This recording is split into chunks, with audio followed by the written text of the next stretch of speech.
طيب النهارده بالنسبه لحوار البول، انا مش جاي اتكلم عليه ازاي تبطله ولا اقول لك مخاطره ولا اتكلم زي اي حد تاني بيتكلم. كل الحوار ان انا جاي اوجه تفكيرك لخطر معين انت ما كنتش واخد بالك منه.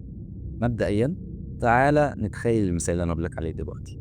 انا وقدامي بنت قاعدين في مطعم، طلبنا الاكل، نزل لنا برجر كبير سخن مليان صوصات، فاهم، مستمتعين بكل قطمه احنا بناكلها، وانت واقف بره على ازاز المطعم ماسك في حته العيش الناشف بتاعك وبتتخيل ان انت بتاكل معانا البرجر.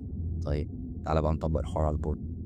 انا دلوقتي ماسك الموبايل بتفرج على راجل وست، خلينا نقول ان هما بياكلوا مع بعض، وقاعد بتعضعض في حته العيش الناشف بتاعك.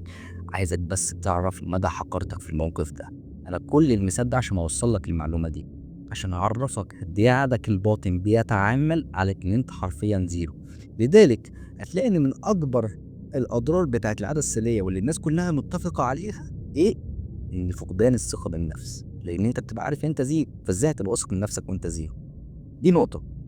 النقطه التانيه، سالتش نفسك ليه كل سيناريو ممكن يحصل في يومك معمول عليه فيلم بورد؟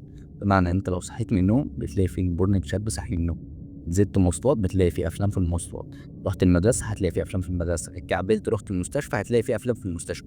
كل سيناريو ممكن يحصل في يومك سواء تمرين، مواصلات، دراسه، دروس، اي حاجه، هتلاقي معمول عليه فيلم. ليه؟ ببساطه هم عايزينك خنزير لشهوتك، بمعنى ان انت تكون 24 ساعه بتفكر في البورن. ليه؟ لان عقلك هيربط الفيلم اللي هو لسه شايفه بالواقع. عرفت الخناقه لما كنت داخل خناقه فتخيل نفسك عبد مؤلة؟